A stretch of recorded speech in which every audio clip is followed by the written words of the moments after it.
Meu nome é Lucas, eu sou engenheiro mecânico, sou engenheiro de aplicação da Daikin. Como apresentado pelo Mário, sou também diretor de eficiência energética e descarbonização na Asbrav.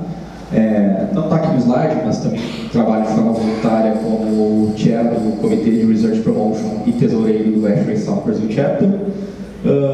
E eu vim falar com vocês um pouco hoje sobre um tema bem importante, que é o papel das bombas de calor na transição energética, com foco aí em centrais térmicas sustentáveis. Então a gente vai trazer um pouco de cada um desses assuntos, vou fazer uma rápida introdução, falar um pouco sobre sustentabilidade e conceitos de descarbonização. Sim? Melhorou? Aí? Ok, perfeito, obrigado. Falar um pouquinho então sobre sustentabilidade e conceitos de descarbonização, as emissões associadas ao uso de energia, transição energética, bombas de calor, e aí de fato o tema central, e algumas considerações que tem que se ter em mente aí quando se faz um projeto relacionado a centrais térmicas e descarbonização. Então, falando rapidamente um pouquinho sobre a Daikin, para quem não conhece, a Daikin é uma empresa japonesa que está no mercado há mais de 100 anos já. Hoje nós estamos presentes em mais de 170 países, trazendo para o mercado aí soluções de alta eficiência e com foco em baixa carga de fluido refrigerante, sendo aí líder do mercado mundial em ar-condicionado. A gente trabalha com produtos que vão desde a linha residencial, comercial leve, mas também produtos que a gente chama de produtos applied ou a linha industrial pesada, água gelada, e mais recentemente, de alguns anos para cá, trabalhando também com a parte de bombas de calor para aquecimento, que é um dos assuntos que eu vou trazer aqui nessa palestra. No mundo, a Daikin é a única fabricante que ela é 100% focada em ar-condicionado, então a gente não trabalha com nenhuma linha de produto paralela que não envolva ar-condicionado e seus componentes. Então a gente fabrica os próprios equipamentos, o próprio fluido refrigerante, os próprios filtros de ar, e uma das únicas fabricantes do mundo que também fabrica o próprio compressor. Então, ao tema central, certo? Quando a gente olha para consumo de energia no mundo inteiro, 30% desse montante total, 30% de toda a oferta de energia térmica e elétrica no mundo, ela é consumida por edificações, por edifícios. Tá? Com dados aqui da International Energy Agency, que o último relatório saiu em 2023, então os dados aqui atualizados até 2022, apesar da eletricidade ter ganhado força nos últimos 15 anos, pelo menos 54% de toda a fonte de energia primária utilizada em edifícios é proveniente aqui da queima de combustíveis. Então, combustíveis fósseis como petróleo, óleo, gás natural, óleo diesel, carvão, mas também a biomassa tradicional ali, lenha, pellet, Então, 54% de toda a energia, toda a fonte de energia utilizada em edifícios, que representa ali os 30% do mundo, toda a energia no mundo, vem aí proveniente da combustão de combustíveis. Olhando para edifícios comerciais, aproximadamente 40% de todo o consumo energético desses edifícios comerciais estão relacionados aos sistemas que nós tanto conhecemos e trabalhamos, sistemas de aquecimento, ventilação e ar-condicionado. Sistemas de água quente sanitária, então aquecimento de água para conforto, para uso humano, eles representam ali nos edifícios comerciais de 5 a 10%, uma expressividade um pouco menor. Quando a gente traz esse panorama para edifícios residenciais, a gente tem uma pequena inversão, o ar-condicionado ele passa a representar um pouco menos do consumo total daquele edifício residencial, em torno de 30%, mas a gente tem um aumento da representatividade do aquecimento de água nos edifícios residenciais, principalmente no Brasil, por conta que a gente é o país que mais gosta, mais adora chuveiro elétrico. A gente é o país que mais utiliza no mundo, 70% das residências brasileiras tem um chuveiro elétrico. Então, por conta disso, a representatividade do aquecimento de água ela acaba crescendo um pouco. Mas, de forma geral, se a gente pegar essas duas utilizações, ar-condicionado e aquecimento de água, aproximadamente 50% de toda a energia consumida em edifícios, que novamente representa 30% de toda a energia do mundo, ela é consumida por esses sistemas, que equivale ali a 18.349 terawatt-hora. Para quem não sabe, 1 terawatt-hora equivale a 1 milhão de megawatt-hora. Então, é energia para um caramba. Hoje em dia, falando sobre sustentabilidade, a gente não tem como não tocar no tema descarbonização. Sustentabilidade teve algumas roupagens, algumas tecnologias que foram utilizadas no decorrer dos anos, Se falou já muito em ESG, adotado pelas empresas, e o tema da vez é a descarbonização. Então, para quem não conhece, a descarbonização ela pode ser entendida como a redução ou eliminação das emissões de CO2 equivalente, tá? Emissões de gases de efeito estufa, medidos em equivalente de CO2, que são provenientes das emissões antropogênicas, ou seja, das atividades que nós, seres humanos, desempenhamos. Tá? Essas emissões antropogênicas, então, esse aumento do CO2 equivalente aos gases de efeito estufa na atmosfera, eles vêm causando aí, sendo o principal impulsionador do aquecimento global. Né?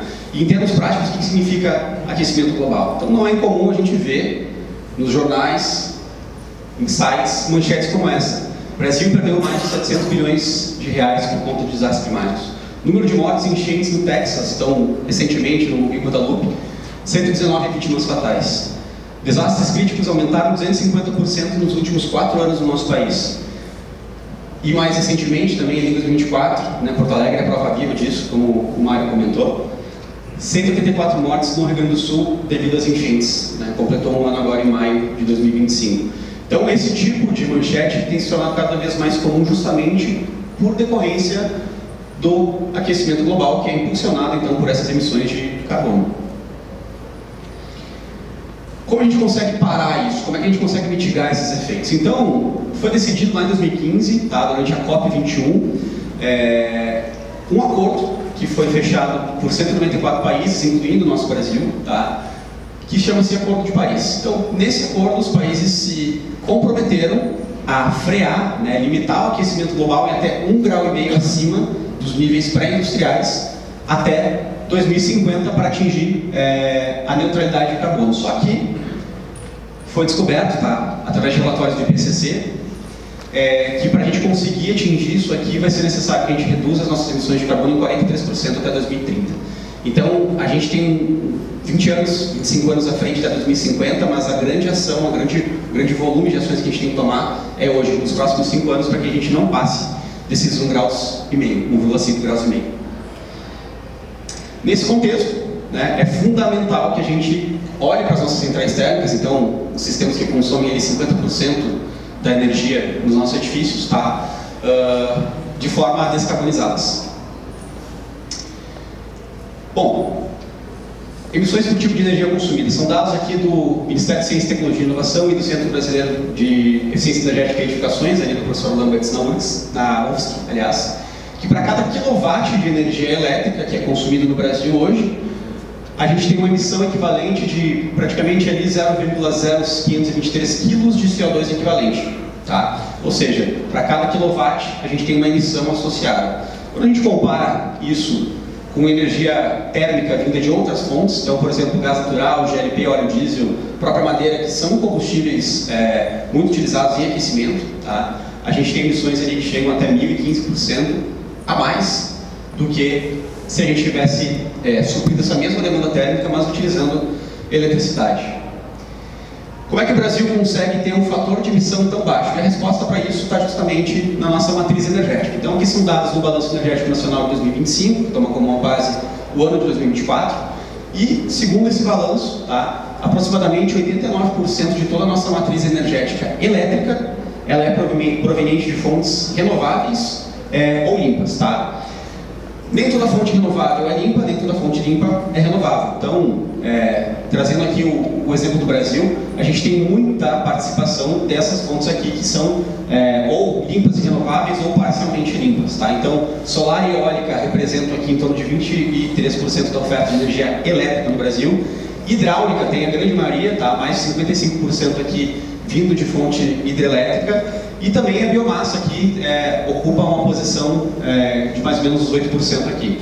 Nuclear, que particularmente eu acho que é uma solução fantástica, que é muito pouco explorada, apesar de não ser renovável, é uma fonte de energia que é extremamente limpa. Tá? Que a fissão nuclear, tá, dos combustíveis de urânio e plutônio, ela libera muita energia, essa energia é transformada em vapor, esse vapor passa numa turbina e ele gera eletricidade com emissão praticamente zero. Tá? Então, o grande trunfo do Brasil, que nos permite estar naquele patamar de 0,0523 kg de CO2 equivalente por kWh, vem principalmente disso daqui. E esse panorama da nossa energia elétrica ser tão pouco emissora, né, em relação às outras fontes, ela nos dá um kickstart, né, um adiantamento em relação aos países na transição energética. Tá? Então, quando a gente olha para a nossa matriz elétrica, como eu comentei, 89% ela é de energia renovável ou limpa, né? Mas se a gente olhar pegar para a matriz total, ou seja, elétrica mais térmica, a gente está em 50%. Parece pouco? Parece. Porém, se a gente comparar com outros países aqui, regiões como a União Europeia, a gente é praticamente o dobro na matriz elétrica e praticamente 3 vezes mais aqui na matriz total. Estados Unidos, praticamente 4 vezes mais sustentável e praticamente 5 vezes mais aqui na matriz total. China, 3 vezes mais e 3 vezes mais também na matriz total. E a média global aqui 30% na matriz elétrica e 14% na matriz total. Ou seja, em termos de energia, o Brasil é excelente. A gente tem verdes campos, né, para explorar nesse sentido. Por conta disso, falando de descarbonização, faz muito sentido que a gente trabalhe com a eletrificação dos sistemas. Então, a eletrificação basicamente vai ser a substituição de fontes fósseis ou combustíveis, né, que geram emissões por fontes de eletricidade, principalmente as vindas de fontes renováveis. Então, hídrica, né, solar e eólica. E aí, se a gente substitui a queima de combustível por isso, a gente está automaticamente tendo um impacto de forma direta nas emissões totais da nossa central térmica. Nesse quesito da eletrificação, entra aí a atuação das bombas de calor.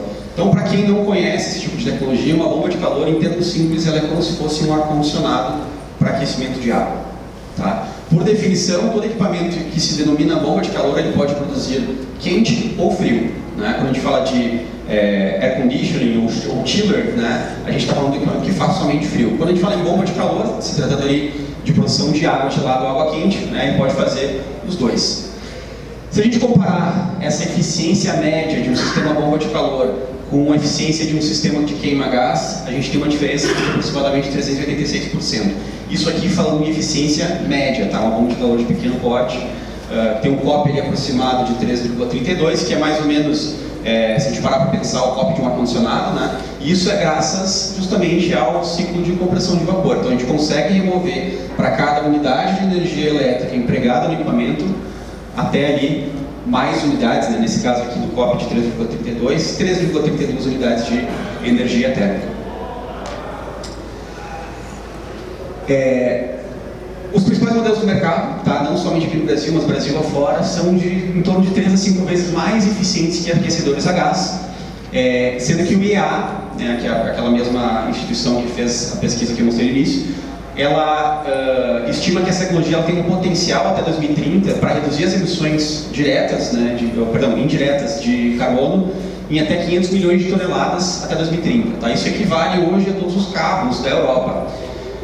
Entretanto, esse tipo de tecnologia em questão de aquecimento representa ali somente 10% de toda a demanda térmica ao redor do mundo. Então, existe ali um grande futuro pela frente, um potencial enorme de ser explorado, que as bombas de calor hoje ainda não ocupam. Tá?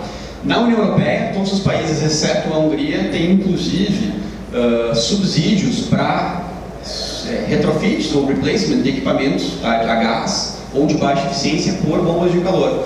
Então, países como, por exemplo, a França, né, e, se eu não me engano, Portugal, eles inclusive dão para o consumidor residencial um aporte em dinheiro para que ele vá e troque o sistema de gás dele por um sistema pequeno de bomba de calor.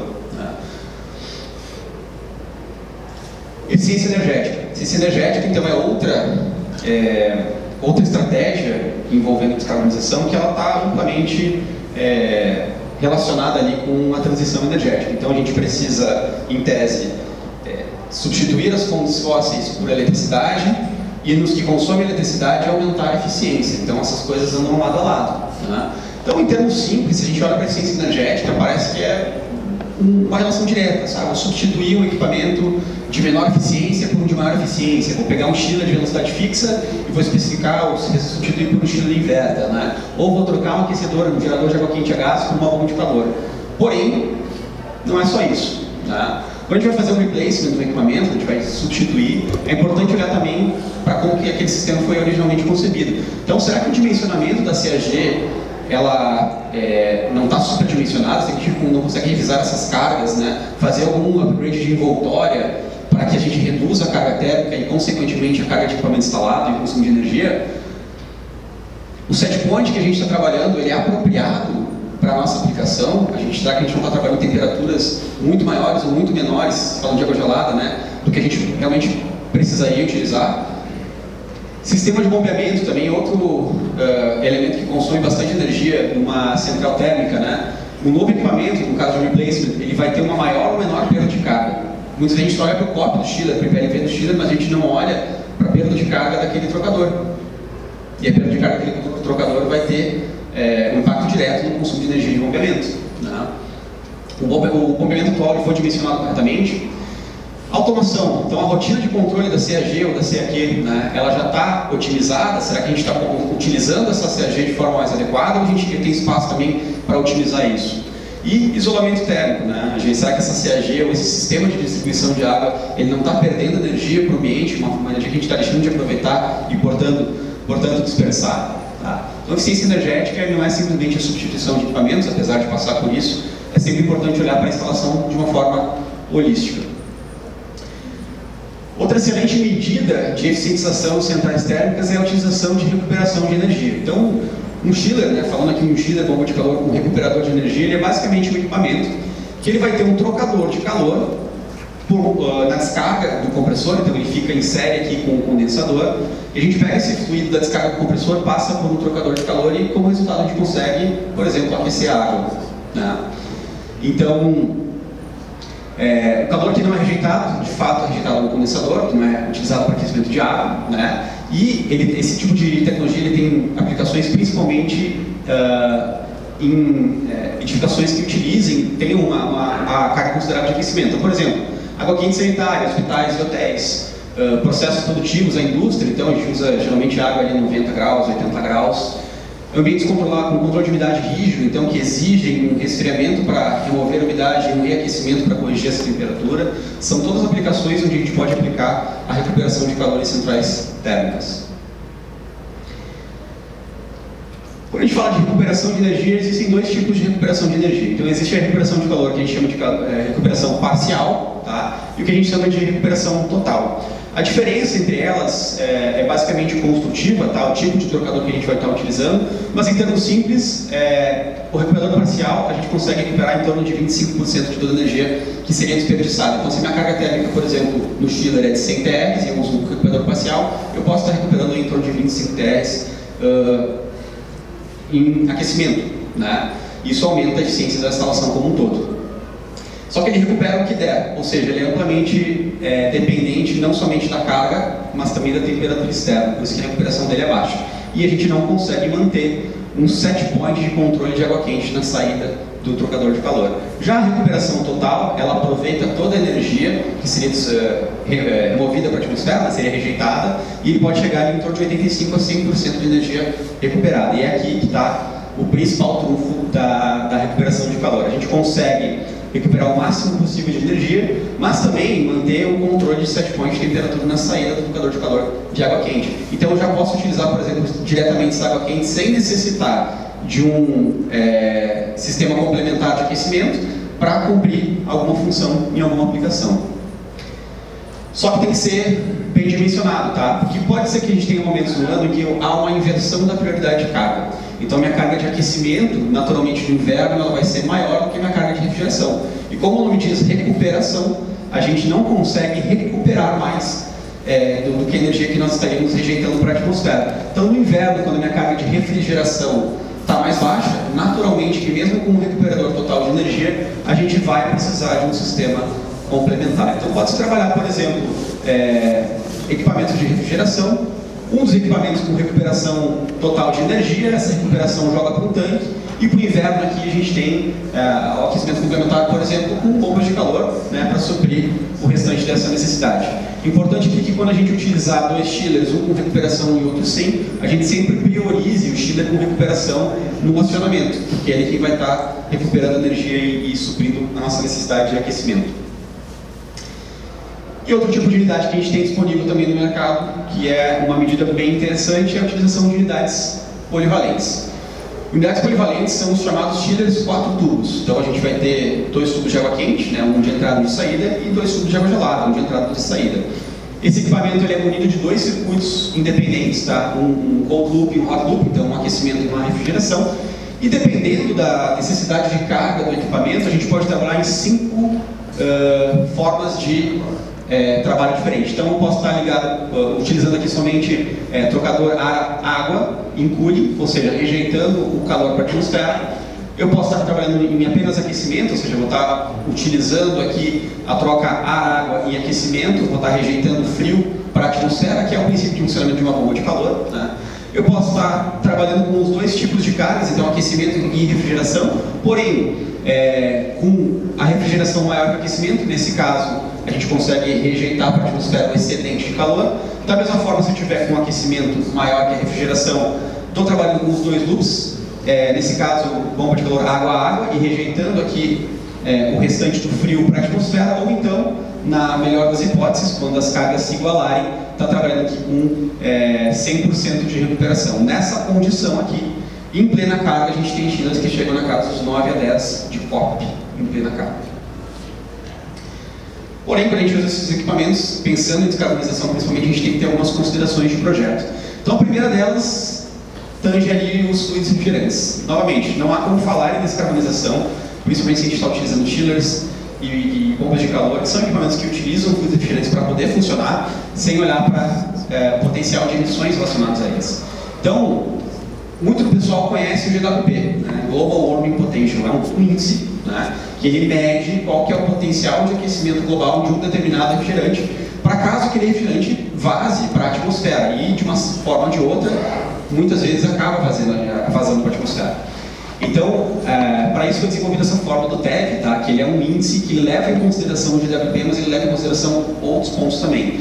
Ele tem dois termos aqui. O termo final aqui é o mais simples, ele se refere às emissões indiretas pelo uso da energia elétrica, então vai levar em consideração o consumo de energia daquele equipamento e um fator de emissão indireto que é relacionado às emissões ou à matriz energética daquele país. Então, no nosso caso aqui, o nosso fator de emissões ele é 0,0523, né?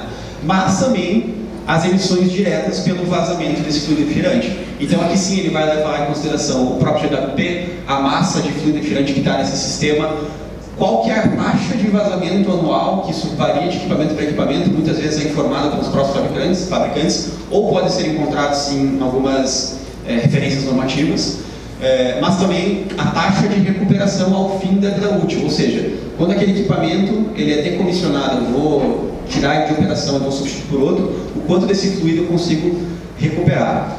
E em termos de GWP aqui, que é um grande componente dessa fórmula, né, cada fluido refrigerante, cada tipo de fluido refrigerante vai ter um GWP associado. Então, como eu comentei, né, o CO2, que é o padrão para comparação, ele vai ter um GWP de 1. Os fluidos aqui sintéticos mais utilizados hoje em sistemas de refrigeração e ar-condicionado, R22, acredito que todos conheçam, e o 410. Mais recentemente, a gente tem utilizado bastante o R32, apesar de ele ter algumas questões ali relacionadas à flamabilidade. Muito conhecido também um HFO, que é o 1234ZE, então ele é um fluido, uma hidrofluorodefina, que ele vai ter um GWP inferior a 1. Tá? Mas também a tendência maior agora a nível mundial, que é a conversão a convergência para fluidos naturais. Então o próprio CO2, amônia e propano. Outro fator de projeto que a gente tem que ter em mente quando trabalhando com bombas de calor é a temperatura. Então, para cada tipo de aplicação, exige um tipo de necessidade, uma temperatura de trabalho, isso tem que se ter em mente. Então, para água quente sanitária, geralmente a gente trabalha a latoneira, né, no ponto de consumo 40 a 42 graus Celsius, mas acumula 55 a 60. Acima de 60 graus a gente tem risco de escaldamento.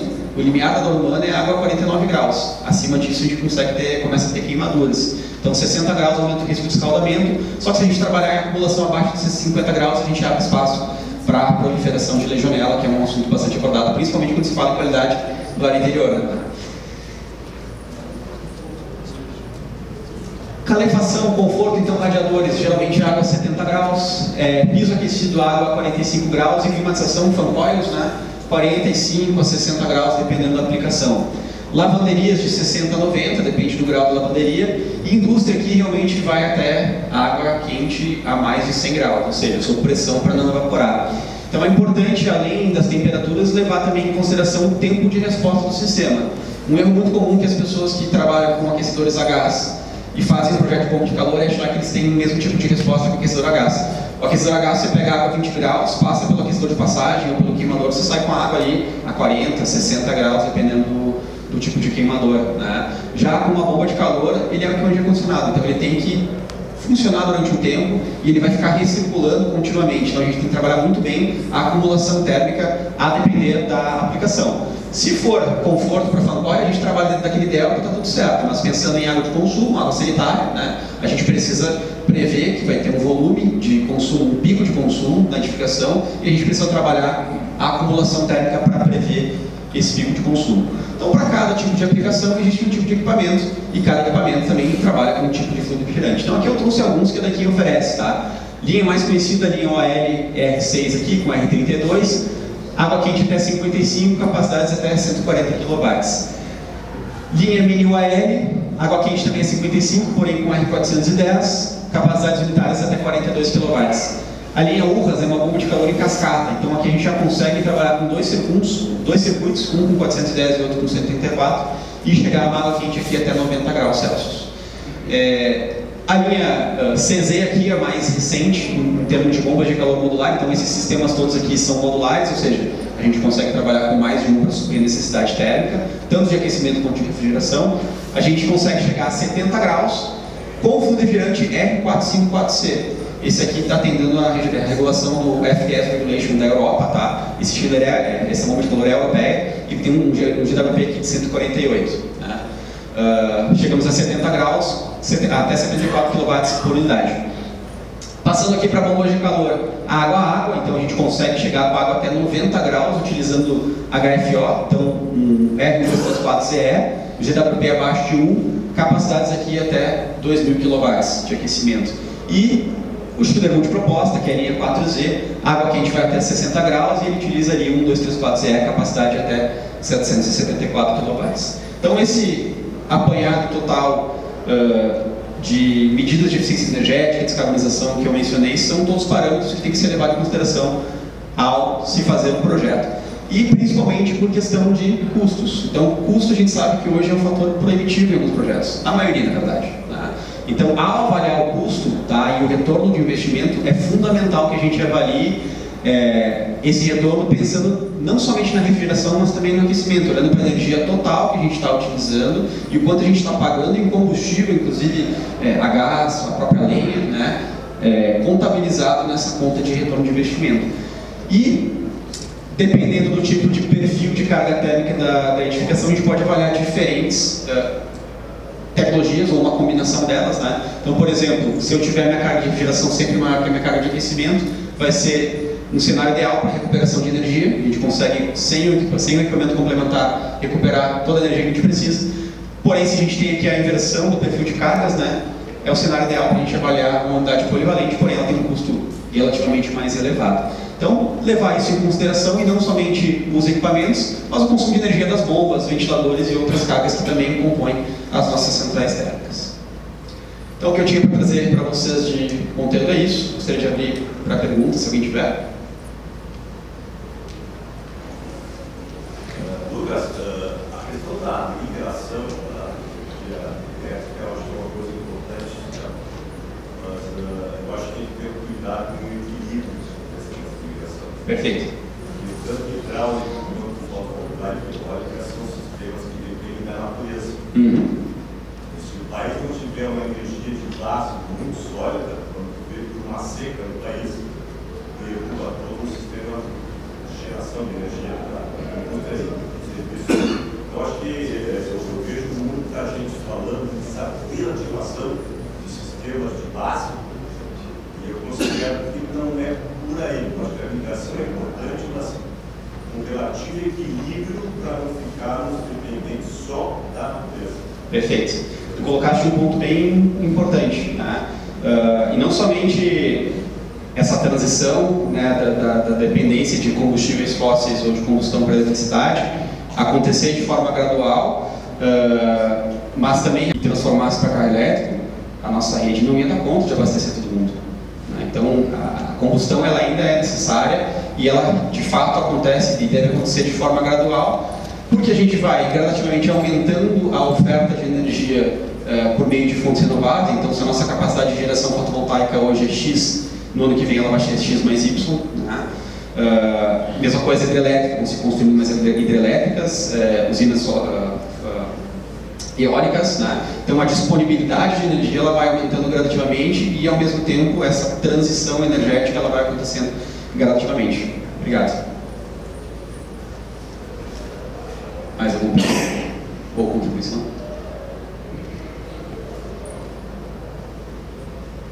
Então tá, muito obrigado. Por favor. Aquele último chip que eu consultaria seria aquele modelo polivalente? Esse é polivalente, é 4 turnos. Isso. Ele faz a geração de calor e frio? Calor e frio com set point duplo. Então eu consigo manter um set point de aquecimento até 60 graus e um set point de refrigeração, se não me engano, até 4 ou 5 graus. E trabalhar simultaneamente a recuperação de energia e o excedente de frio ou calor ele rejeita para a atmosfera. O de cima é um ou outro. Esse aqui? Isso. Ele é um equipamento bomba de calor, tá? Ele consegue produzir água gelada ou água quente, você escolhe um set point, só que o outro é consequência. Então é como se fosse uma recuperação, é uma bomba de calor água, a gente vai rejeitar o frio, por exemplo. E uma ideia excelente desse tipo de equipamento é utilizar em paralelo com um sistema chiller. Então, por exemplo, eu produzo água quente, rejeito a água gelada e uso essa água gelada para condensar o chiller de condensação água. A gente consegue diminuir o lift do compressor, né? E, consequentemente, aumentar a eficiência energética. Perfeito, então. Muito obrigado, pessoal.